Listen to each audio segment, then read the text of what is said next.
So welcome again. I'm Annabelle Munson, and welcome to the Universal Biz Av Ops Update webinar and Meetup.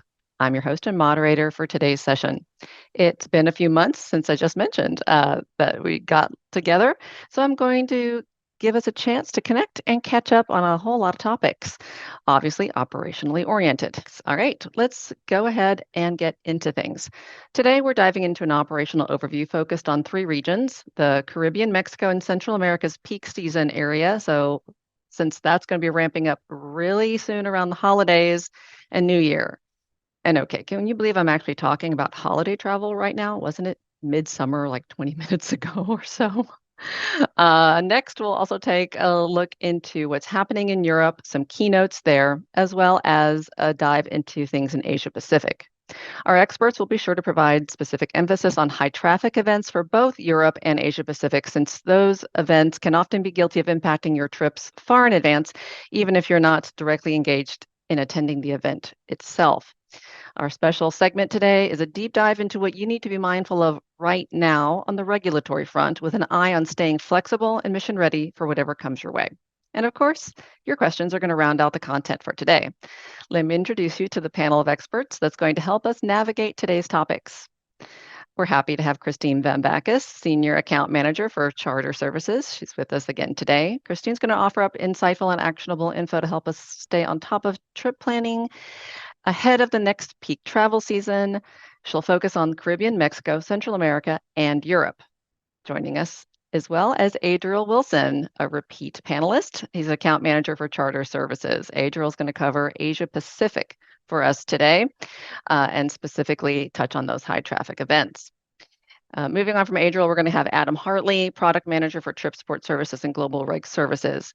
He's on tap to give us the latest U.S. customs and what insights and what you should be considering now for mission readiness.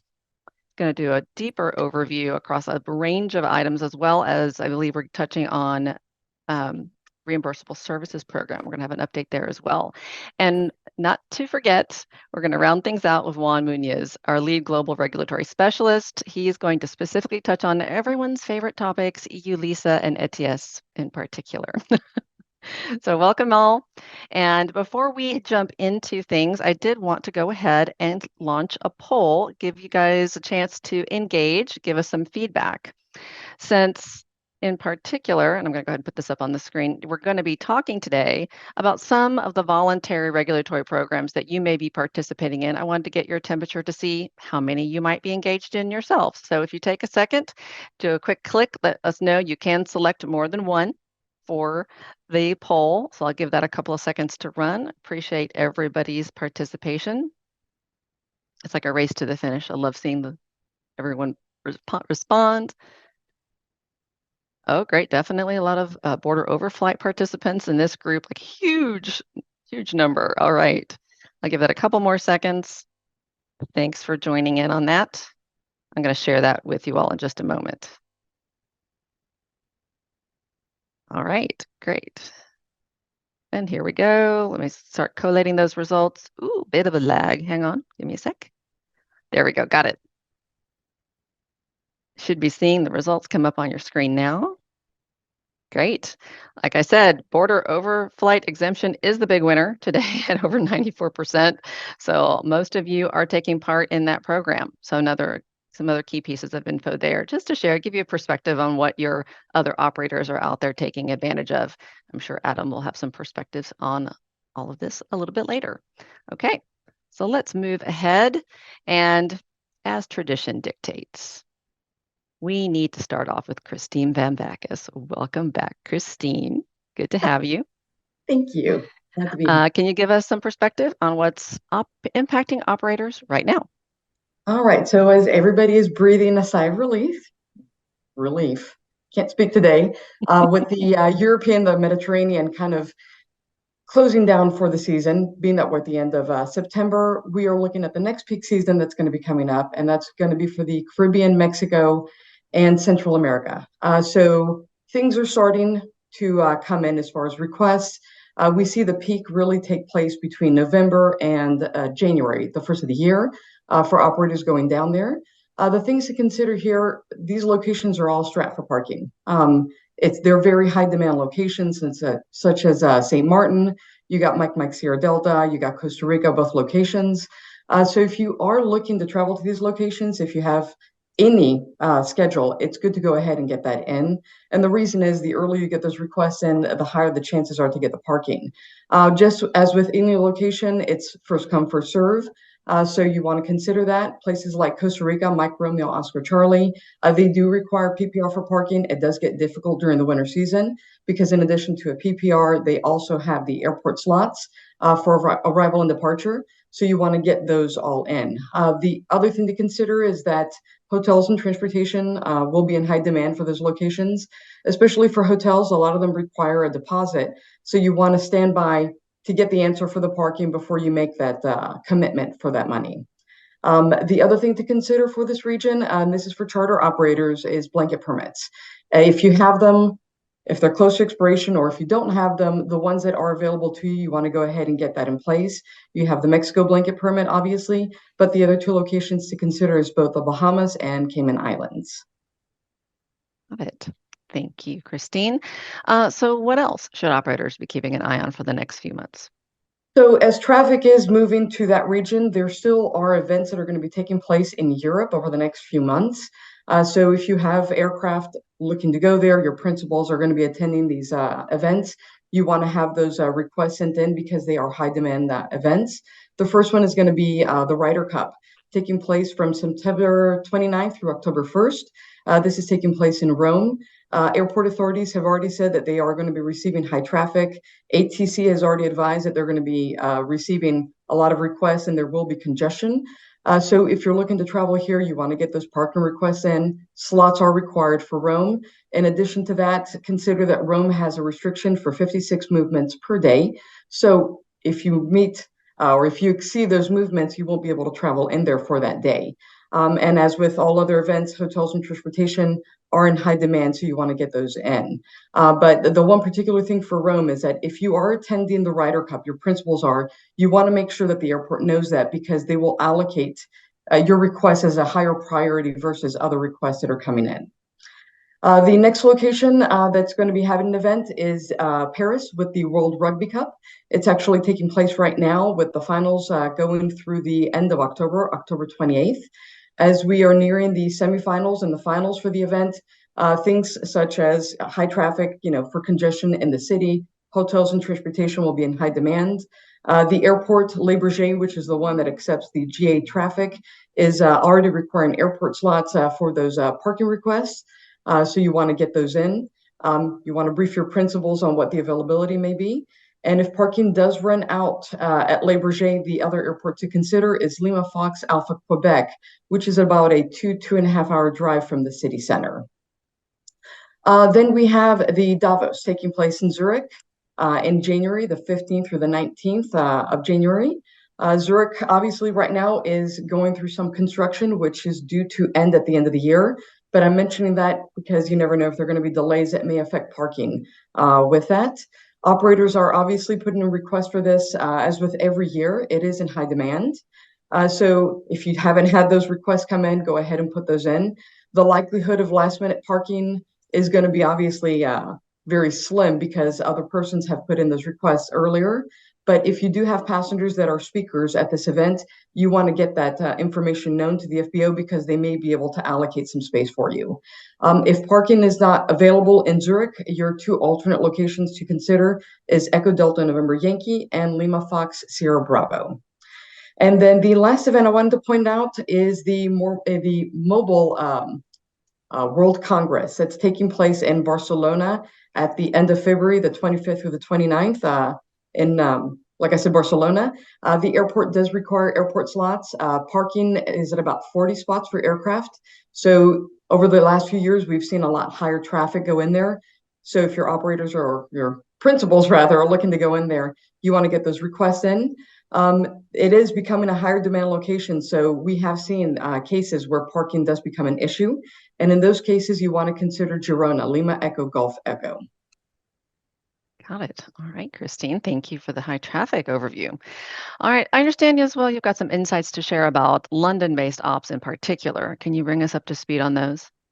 Yes. So as far as London is considered, obviously one of the popular destinations is Luton. We've seen over the last few years that requests for Luton obviously are increasing, and with that, we've seen prices go up both for the services on the ground and for most importantly the parking. We've seen a lot of operators get sticker shocked, to be honest, on what they receive after the fact with those increased costs. In addition to seeing more of a lag in the level of service that they receive while they're on the ground.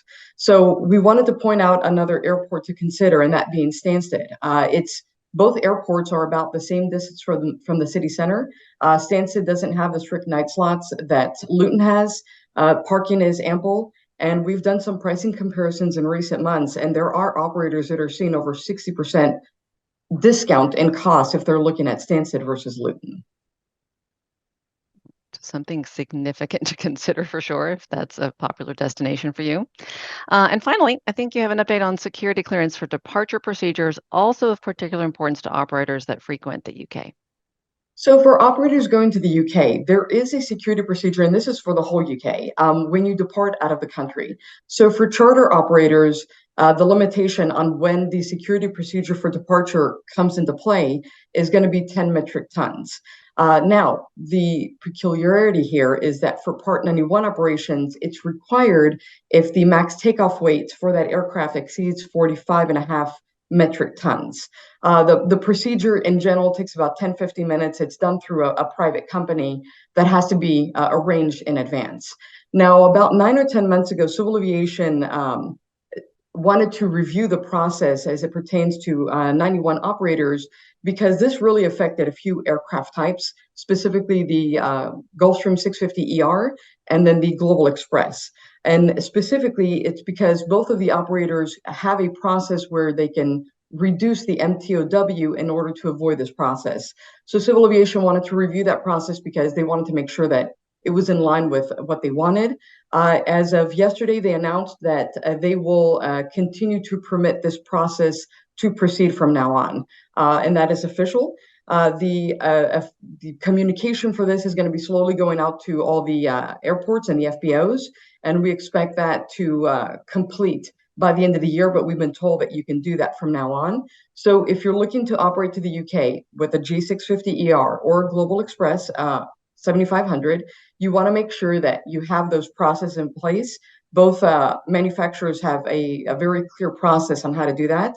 And you want to make sure to let your trip support provider know, because we need to advise the FBO that you will be operating with a reduced MTOW, thereby you will not need it. And you always want to make sure that the processes for each aircraft are followed in case Civil Aviation does request that you prove that that was put in place for that particular departure.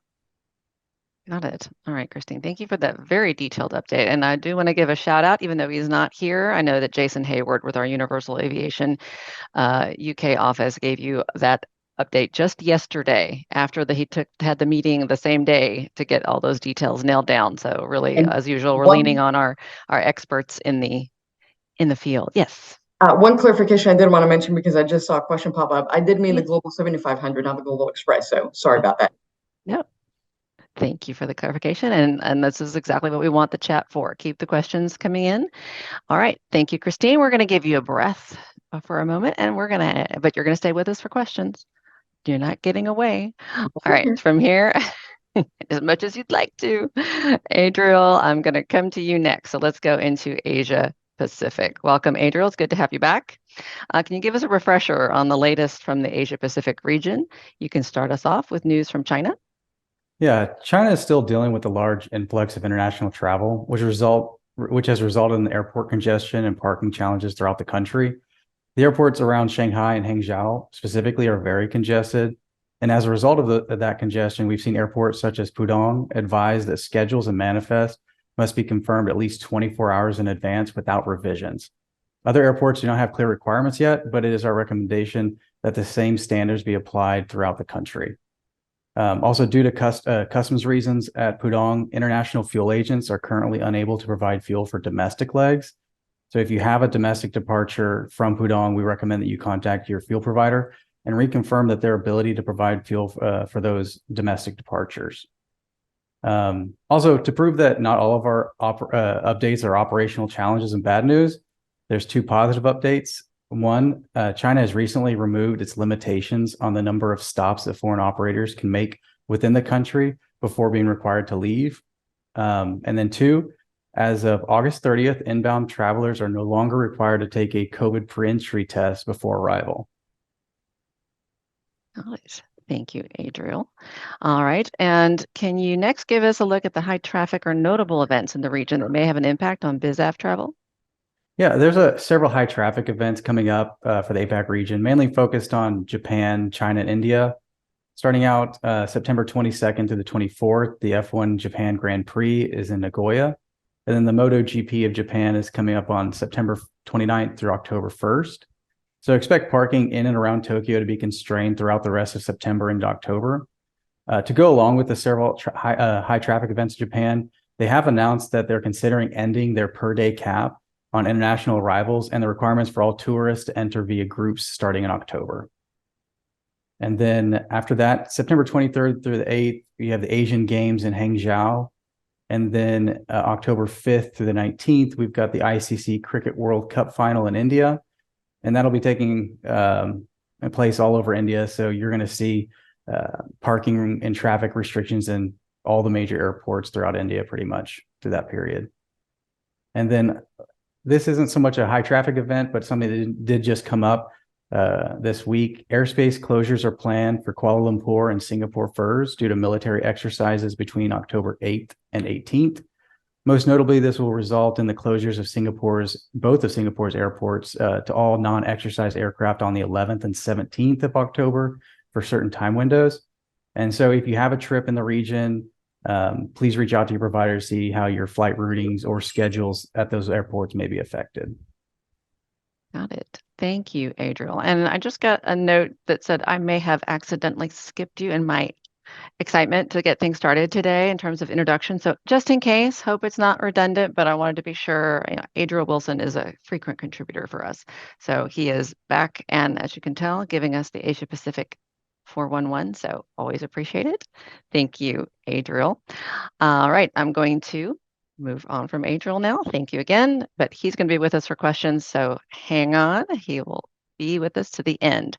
From here, we're going to go on to Adam Hartley, like the already anticipated and we're very excited to have deeper dive into all things regulatory. He's got with him Juan Muñez, and sadly, we were going to have, and you may have noticed if you saw the lineup of our expected speakers, Laura Everington is a little under the weather today, so was unable to join us, but she is will be missed and obviously was a key contributor for today's information. So I want to make sure we give her a shout out as well. All right, so let's go to Adam. Adam, let's go ahead and get started. I'm going to hand over control to you. I did want to mention, because I thought it was interesting how this came up as why we decided to go this route for today's session. Just segueing off where Christine was talking about that breath kind of that we're taking right now in this moment between the summer seasonal surge, everything, Mediterranean peak season, as well as the ongoing and very consistent business travel that we're seeing, and taking that moment before this next wave, holidays and the rest. By the way, I did notice several of you are looking for my Christmas tree. I will have a new one this year, by the way. But while we take this moment to pause between the two peak seasons, and Adam and I were talking about what we're going to focus on in the webinar, it became clear that this time of year might be a really good time to do some cleaning house, if you will, on the regulatory front. Assess what you and your flight department need to shore up your mission readiness before things get crazy yet again. So Adam, with that spirit in mind, can you get us started on what's making news on the regulatory front first, and then go ahead and dig into those key best practices you wanted to remind everyone of? Yeah, of course, Annabelle. Thank you for everybody for being here. Thanks for the opportunity. And I think that comment's really interesting about peak seasons when it comes to operations. We certainly, BizAv has the ebb and flow. And when you have those ebbs, there is opportunities to look at your operational capabilities, to assess the global regulatory environment, and to see where you're fitting in and making sure that you have as much flexibility. First, number one, that you're compliant. And then number two, that you have as much flexibility in those future operations and that you're trained and prepared and understand the undertaking that you're putting together. So I love that, but there is no really peak seasons, I guess you would say, in the regulatory environment. It is all go all the time. So I'm going to talk about a couple of things that are hot topics right now that have been in the news and that we've been working on, and then of course open this up to a broader questions and things like that. Number one, the first thing that I'm going to talk about is a change, and this is probably our broadest effect, and why I'm going to lead off with it, is a change in U.S. customs policy regarding departing the United States. So it's been out on CBP Tip of the Month. It's also, if you look at any departure APIS, any private departure APIS, and look at your response message you received from customs, you will see their policy regarding private non-revenue aircraft departing the United States. And I would say that the legacy policy, I think we're all very familiar, or should, somewhat familiar if you've had any charter ops or any understanding of charter operations, that commercial aircraft have required an outbound clearance in the U.S. for a long time. Stamped Gendex, verbal clearances, and the like. What we're seeing now is that legacy policy that policy is also coming over to private non-revenue aircraft in some circumstances. So Universal has been working very hard on our customs process and looking at this policy, as well as working directly with the CBP working group. We do a lot of stuff with program managers and really trying to understand the spirit of what they're looking for here and how we as industry can comply. Because legacy policy for private non-revenue aircraft operators has been to file an APIS, and on that APIS, it has a clearance for departure. In regards to changes, we would file changes. Those changes on that APIS have a clearance for departure. We wouldn't even make changes if your ETD changed within the local date without any other pertinent changes to the flight or manifest details. So that's where we've been, and we've probably been there for a decade. I would say since private APIS came into play, a decade or more, and this is a policy that was worked on and decided with program managers.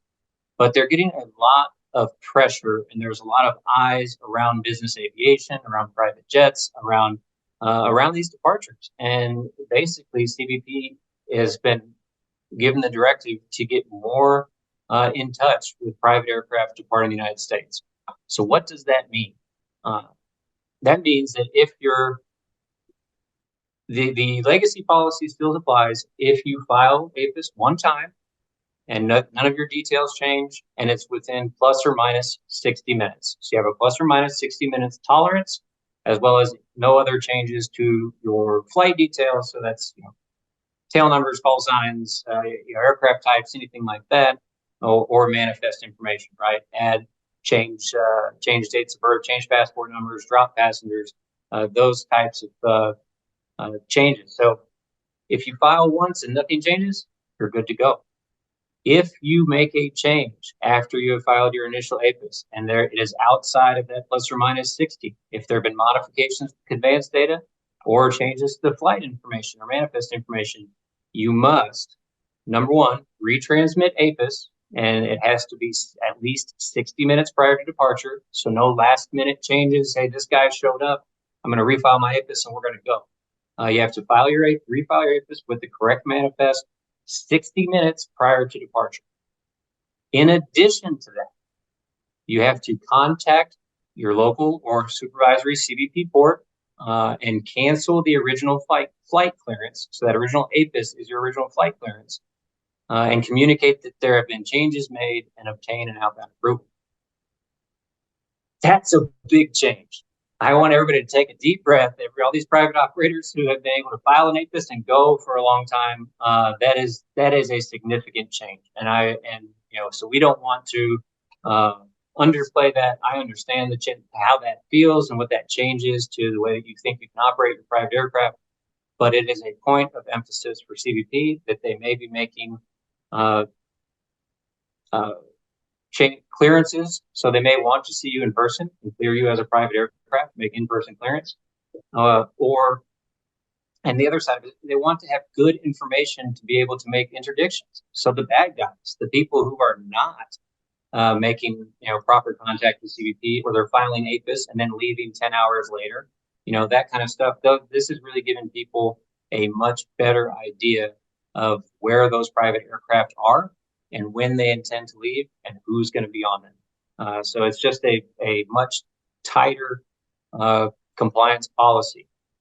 If we're after hours, and I know there's probably going to be some questions that come in, that we'll probably keep these questions till the end, Annabelle, if they come in about this topic, because I think there might be a couple. It'll be something we're all going to work through together as an industry over the next few weeks and months, right? Universal putting systematic changes in place to identify when these types of changes occur, so that we don't miss them as well. But there's going to be some, for people who are doing their own APIS and doing those things, you're going to have to be making those changes and staying on top of it. Like I said, it's about in-person clearances and really being able to intercept potential threats and the bad guys. We've already seen a couple of fines and penalties proposed. We were able, because of legacy policy, we were able to mitigate those and have them removed. But it is 100% a finable offense to misrepresent yourself on a departure APIS. And CBP is looking at this in a variety of different ways. And think about it, the closer you get to places like the US borders, like the southern border, the tighter that they're going to be watching those types of things. Especially leaving from satellite airports, stuff like that, that has been such a huge part of our value prop for private aviation. We've got some regulatory control that we have to do. So I'll leave that for now. I might come back to a couple of questions at the end in regard to that policy, what Universal's doing, what operators should be doing. So let's talk about the other side of the coin when we talk about flexibility. Annabelle, I want to switch over to the reimbursable services program, a huge hot topic in the industry, a huge hot topic for Universal and our clients. Just the high level, what is it? CBP reimbursable services program basically is alternative funding. And what alternative funding means is that a private operator can apply to pay for their overtime directly from CBP versus CBP having to pull that from their government issued budget. Those government issued budgets are going down, down, down, and down. And RSP is the tool. There's a whole division at CBP about alternative funding. And so our business aviation, private jets are going to be shouldering a lot more of this direct cost burden to facilitate the flexibility that we want. The government is not going to pick up the tab anymore for our extended flexibility outside of hours, period. And we're going to continue to see those hours reduce. So Universal and Laura Everington saw this coming. Laura and myself and Juan, but Laura has been the spearhead here. We started working on this back in 2020 because we know that, and this reduction of funding has been going on for probably a decade or more, and we knew that RSP was going to be a great proactive tool for this business. So I think there's been a thought about RSP that it's a luxury item, that and I would say that those flights that we can facilitate with RSP into New York, Peterborough after midnight, into getting into Club LAX, Juan, right now after midnight. If anybody has seen me Juan's social talking about Club LAX and that premium ability to get in there after midnight, leaving Europe, later in the day, getting to LAX after midnight is an important thing. But a good example, Atlanta. So Atlanta is a very big port, very big city, hot place for a lot of reasons right now. And if you don't have RSP, you cannot get into Atlanta after 4 p.m. Period. So that's where we start switching from this is a nice to have item to a must have item. So Lewis is sharing our network there. 71 UV RSP operational ports. Operational ports is very different than an airport showing up on the CBP list. Once you get to approved, there is a lot more bureaucracy and government paperwork you have to get operational. And each one of these ports is a direct agreement with that port. There is no national system for Universal to access, or any operators to access, or any of our competitors to access. You have to put these networks together. You have to choose the ports that are important to you, that are important to your stakeholders, and then you got to go through the arduous process to make it happen. But that idea of moving from must or nice to have to must have is really the key here. Flexibility. So all the way from your feasibility process, understanding what your extended hours may be available to you, all the way through your execution of your last, your day before, and all of a sudden the boss says, "Can we go later? Can we go 2 hours later?" Having that flexibility to react with us is really key. As far as everybody knows, everybody who's a BizAv pro here knows what skipping a tech stop means. It means you save time. It means you save money. It means you save wear and tear on the aircraft. It means you save hours on the people. It's all sorts of stuff. So what I would say is that UV RSP is 100% always cheaper and safer than adding an additional tech stop to your list. So I'd love to talk to anybody about RSP. If you're wondering, man, I'd like to have RSP at my own home base. How can I make that happen? Reach out to us. We'd love to talk to you about it and see how we can support you potentially at your home base or other ports that are key to you. In the meantime, this is an outstanding network, maybe the biggest network of RSP out there, is there to fill the gap for everything in between. So we will pivot. I know that's a mouthful for U.S. Customs, but we will pivot over to the EU and talk about another bureaucratic process that everybody is digging into right now. Well, it has been digging into for some time, right, Juan? Why don't you give us correct. the latest and greatest on EU LISA, sir? Sure, absolutely. Thanks, Adam. And just to let you guys know, I feel like such an adult today because I always said I wanted to grow up to be Laura Everington, and today I get to fulfill that dream. So, yay for me. EU LISA. So for this program has been talked about now for, I believe it's over 2 years. We recently had the 25th Carrier Working Group on Monday the 18th, where the Carrier Onboarding Group addressed the technical improvements or technical process and implementation they are taking for the program. As you can see from the image that we have on the screen here, the timeline for EU LISA has now been extended even further. However, the program is divided into 2 phases, as you can see here. First phase is for the entry-exit system, and that is pertaining to those passengers who require visa to get into the EU.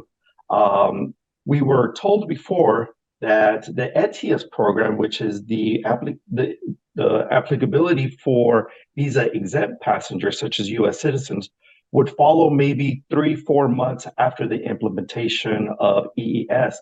But come the meeting that we had Monday, we were informed that phase of EU LISA has now been pushed to 2025.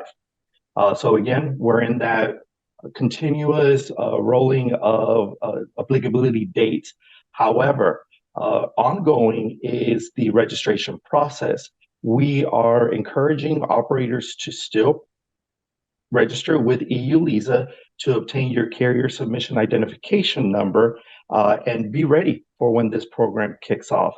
The EES portion of it is still slated for spring of 2024.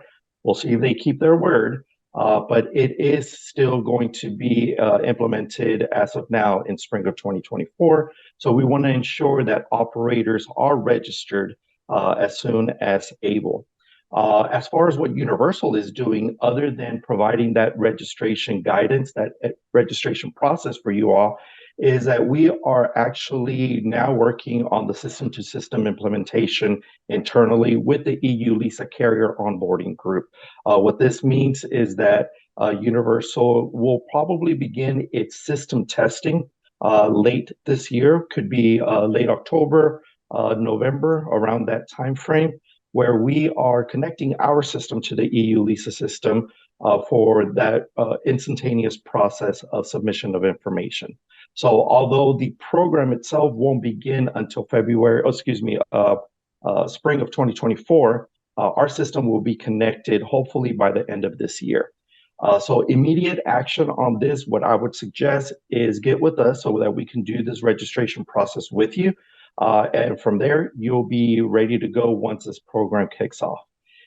If you're already registered with us, we'll contact you once that system connection is done for that final paperwork.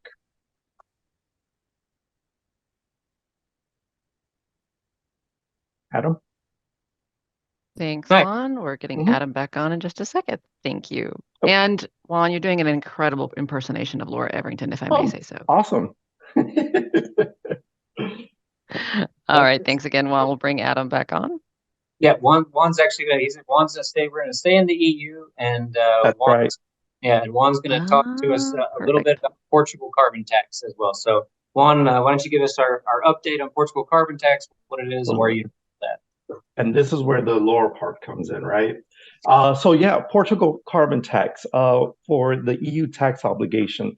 So Portugal carbon tax, we've been getting a lot of confusion regarding this obligation. Carbon tax, we immediately think of emissions, correct? But this is actually not an emissions tax.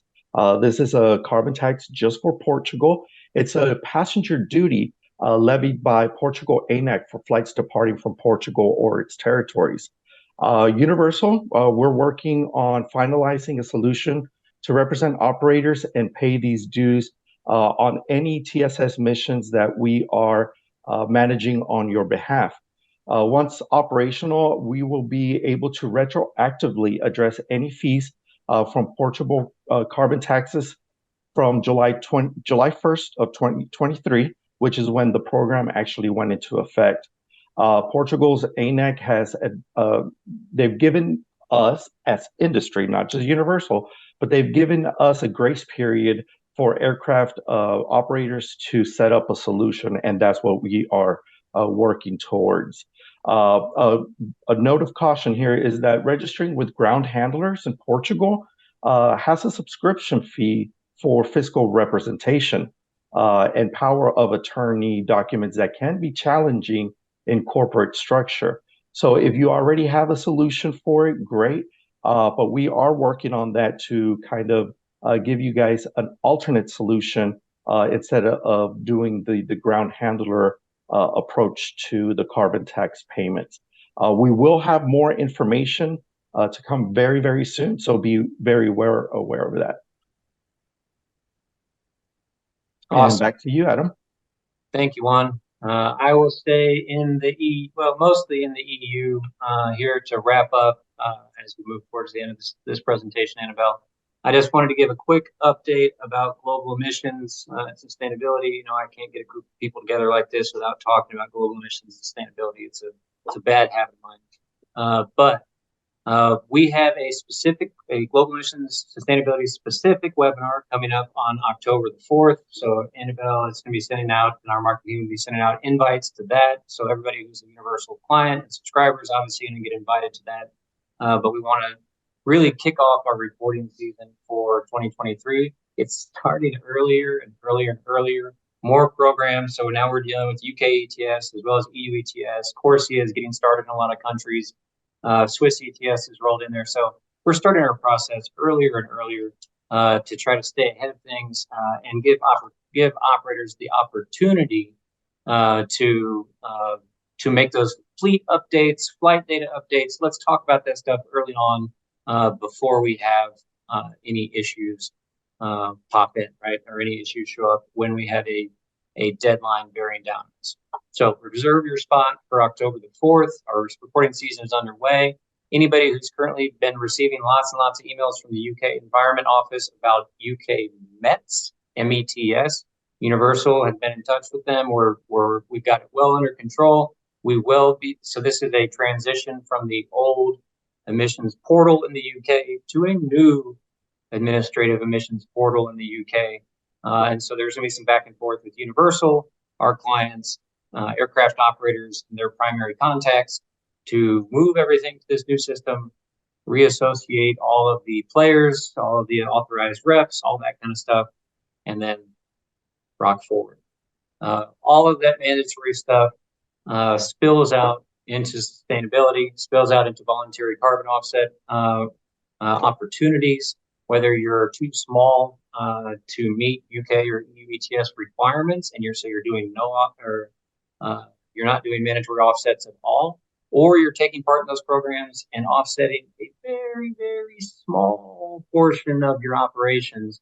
Voluntary carbon offset is really something to look into. I really feel strongly everybody's coming into this pool, whether they like it or not, over the next few years, where we stand as an industry, where we stand with our sustainability goals, and the limited number of tools that we have available to us to positively affect those things. So I think voluntary is just such an easy option before you get into much more complex things to help limit your carbon footprint. So if any of that is interesting at all, we'll certainly be at base in Vegas doing sustainability and emissions consultations. If you want the full boat and talk about everything regulatory, GRS profile reviews are a great opportunity for us to talk to you about your capabilities as an operator and your ability to tackle what's coming in the global regulatory environment. So we would encourage anybody who has questions about whether they're prepared to reach out. Let's talk about it. And with that, I will give it back to you. So. All right. Thank you so much, Adam and Juan. And that was a lot, as we promised on the regulatory front, but it's obviously very timely. And just to piggyback off what Adam was saying, yes, so Universal is going to be at NBAA Base 2023 here in Las Vegas coming up soon. So Juan and Adam are going to be there in person. So since they gave you a lot to think about today, if you're going to be at the show, you can stop by to see them, or we can always arrange an appointment in advance if there are a couple things that you want more clarity on and you'd love a one-on-one with them. Most importantly, I want to keep them really busy. So feel free to drop me a line and I'll make sure that we get you a spot with them. All right. So from here, I'd like to make sure we get to some of the pre-submitted questions that you guys sent us in advance. It's always appreciated because it helps our experts line up their answers and rapid fire get these answers out to you. So we're going to kick off with Christine. I think this first one is for you.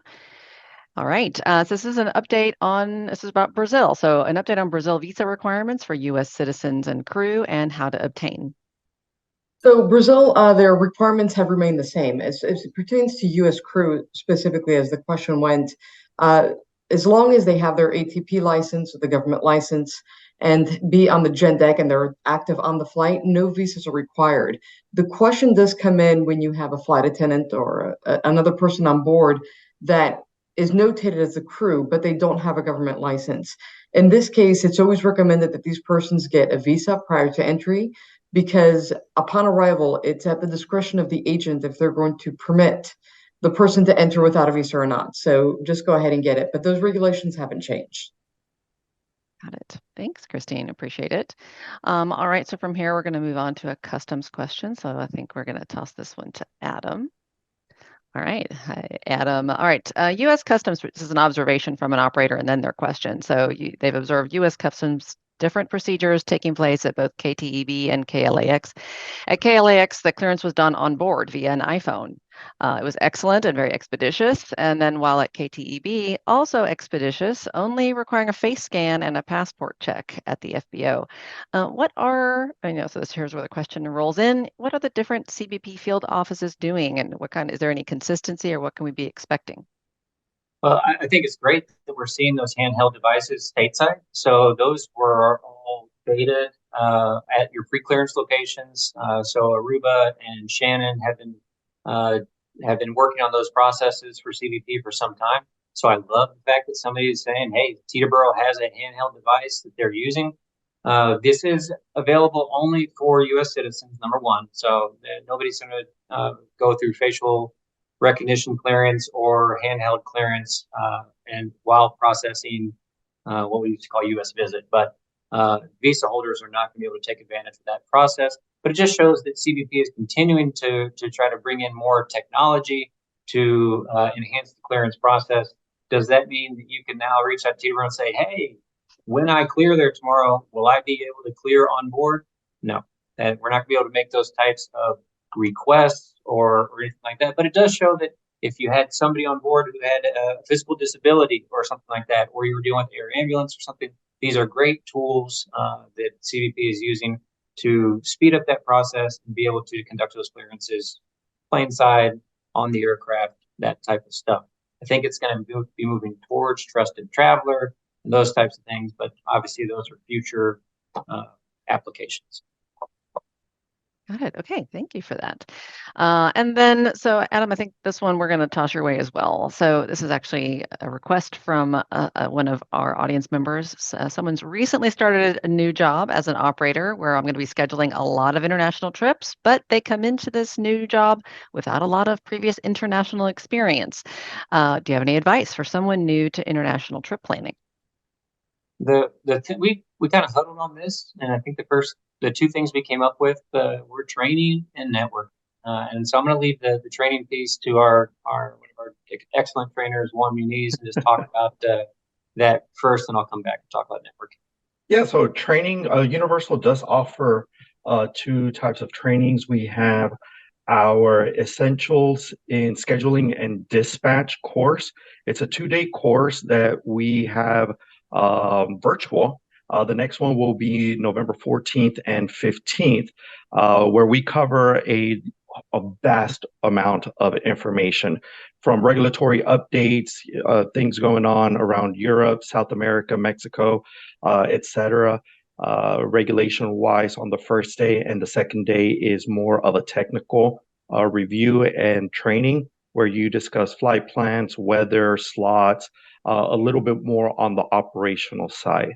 If you want to go further into that type of training, Universal does have the FAA dispatcher certificate training as well, where you get your dispatcher license. The next one's not going to be until May of 2024. We actually start a class this coming Monday, and that one's obviously full, and the next one would be in May. So those are two options that you have to get a little bit more insight on your new position, which, by the way, congratulations. Oh yeah, well, welcome to the BizAv fam. You know, number one, right? What have you done to yourself? No, I'm kidding. But yeah, building that basics of international ops experience, and it's fun. You know, there are lots of programs out there about training and schedulers and dispatchers. What I think is unique about Universals is the way that we give training, especially when it comes to regulatory and stuff. We're also running trips through this same information. We're planning missions with this same information. So we don't allow for lag or things to get stale. It's always right on the very front, and we have that international focus. But yeah, we start with training and then networking. So the training is going to teach you so much. It's going to show you what the tools are, but there's always going to be that question of how do I use it? How did you use it?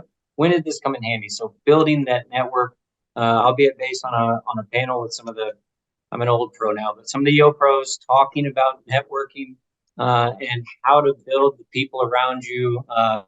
Clients can also be resources. Vendors can be resources. All of your colleagues, all those things can be resources for you because in BizAv, we never know what that next question is going to be. So put yourself out there, meet new people in a variety of places in the industry because those questions are variable, right? Got it. Thank you, Juan and Adam. All right. So let's go on to another operational question. We're moving into the Middle East. So I'm going to bring Christine on for this. What is the situation with overflights of Israel from the Middle East? Specifically, they're asking, can aircraft depart OERK? I cannot do that. I did it totally wrong yesterday and yet again today. So for Saudi Arabia, when you have aircraft overflying the country of Israel, or if you're coming to and from, Saudi Arabia will permit permits on a case-by-case basis. There are some vendors that are able to assist, but we have to submit all the information with the particulars, allow Civil Aviation to review it, and then we have seen some approvals. So it is a potential. Got it. Great. Good insight there. And then we'd had an inquiry around any new procedures potentially on the table for North Atlantic flights. As of right now, there are no new announcements until they are. But for right now, can never rule anything out, in other words. Awesome. Well, thank you all. Perfect. And from here, I'm going to hand it off to Liz to see if we need to cover some of those questions that have come in via the chat while we've been talking. Hey, thanks, Annabelle. I think we just had one. Adam, if you could talk about a little bit where the carbon offset monies go, how they are applied to reducing carbon footprints.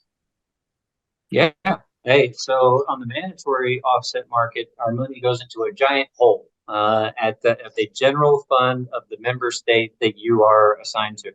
What is fun about voluntary carbon offsets is it actually goes to specific projects. So there are a couple of accreditation bodies, international accreditation bodies that are kind of the source of truth here, because I think what everybody fears is that they go to see their voluntary carbon offset project and it's like an old west town that blows over in the wind, right? It's just a cardboard cutout of things that look like environmentally positive things, but that's not the case.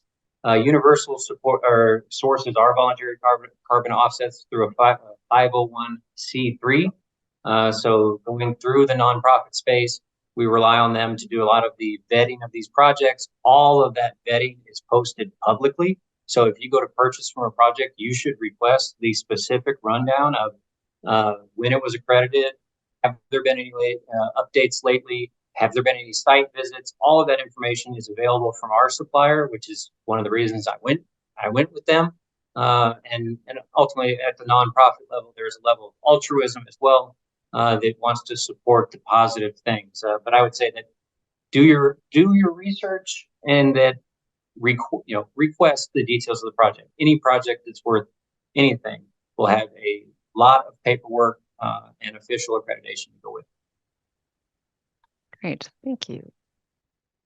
Lewis, anything else that was hanging out there? Nope, that was it. That was it. Now, I did want to circle back because I know there was an active conversation happening in the chat related to the really important info Adam covered related to the new APIS and the APIS requirements. So, Adam, I know you've answered some of those. There's some back and forth. Was there anything you wanted to highlight again back to the group before we go for the day? Yeah, the most important thing with this new policy with CBP is going to be communication. It's going to be new for officers as well. Remember that you've got 50,000 CBP officers in their system who, and some of those deal with BizAv and some of them don't. And so it's going to be a learning process for everybody, but it's about the communication. So I don't think what we want to figure out is how can we potentially file this APIS and not have to talk to customs, or if we're delayed, let me send this APIS and then that should be okay. We really need to get in the habit of, as our private non-revenue ops, when we're departing the United States, touching base with CBP. If John put a good question here. What if there's a storm and it looks like we're going to be held for a couple hours? Refile that APIS, of course, to show that you're going to be delayed, but then send a communication or make a phone call to customs and say, hey, I just refiled my APIS. I'm still here. It's going to be a few hours, it looks like. But it's really about opening up this line of communication with CBP on your outbound ops in the United States. And if we know that people don't show up, and that doesn't mean that now your flight's going to be automatically delayed 60 minutes. Somebody doesn't show up, refile the APIS and get that outbound. Make that contact with customs. If it's after hours, make a proactive attempt at communication, whether that's calling through sector, sending an email to the port and saying, hey, we dropped this passenger. I refiled my APIS. I realize it's 1 o'clock in the morning and you're not here to get this, but call me in the morning if you have any questions. It's just about being open, communicating transparently, and realizing that if you've made a change on that APIS that customs needs to reconcile, they need to reconcile it in their system. There's a huge problem. It sounds like there's becoming a huge problem with all of these transmissions that are in the system that aren't associated with actual flights. So who's in the country, who's not in the country, all that type of stuff, security, national security type stuff, is number one. So anyway, I'll leave it at that. There are going to be lots of variables. The point is we need to be making those proactive communications with customs before departing the United States. Great. And Lewis, anything else in those last few seconds? We just had a last minute question. I'm not sure if Adam covered it, but so a last minute passenger change is now a mandatory 60-minute delay. Right. Refile, and I published some of the verbiage in it. It says in cases where time is a limiting factor.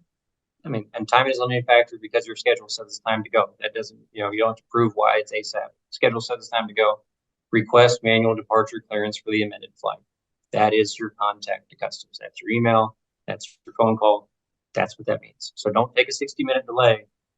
That change needs that manual clearance, and you can get it and go.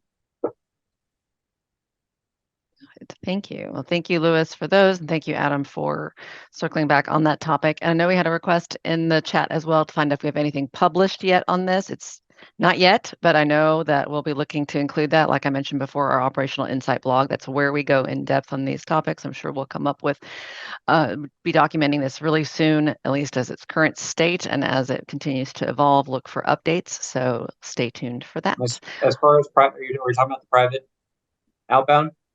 Correct. It's on the risk.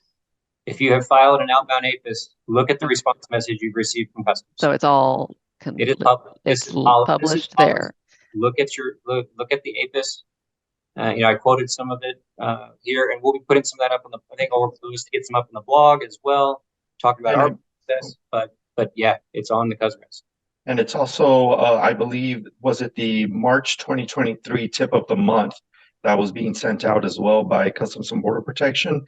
It clearly highlights departure procedures in that tip of the month that was released earlier this year. But as Annabelle mentioned, we will make that available on tomorrow's operational email.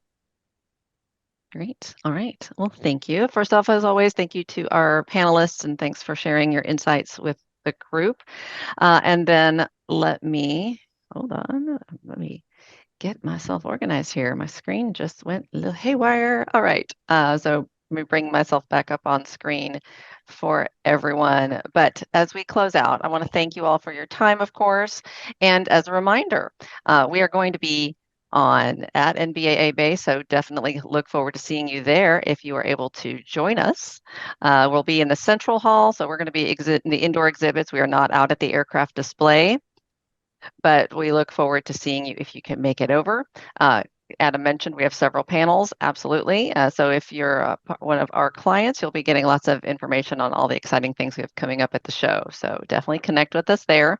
And as always, I end with, I really encourage you, email us at operationalinsight@univway.com. That's the email is going to come to us, and I look for new ideas there. I get feedback from you all pretty regularly, and it's a great source of information as to what we should be covering during these sessions. It was great to reconnect with all of you. It has been a few minutes, if you will, since the last time we got together in May. So thanks for making time for us, and we hope it was beneficial for you.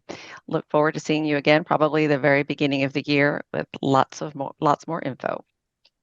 Okay, everyone, well, take care. Have a great rest of your day, as well as look forward to seeing you in Vegas if you get the chance to make it. And if not, who knows, maybe we will get a chance to do a show before we get to Christmas and the new Christmas tree can make an appearance. You'll have to stay tuned. All right, everyone, take care. It's good to see you and see you next time. Thanks, Joe. Thank you.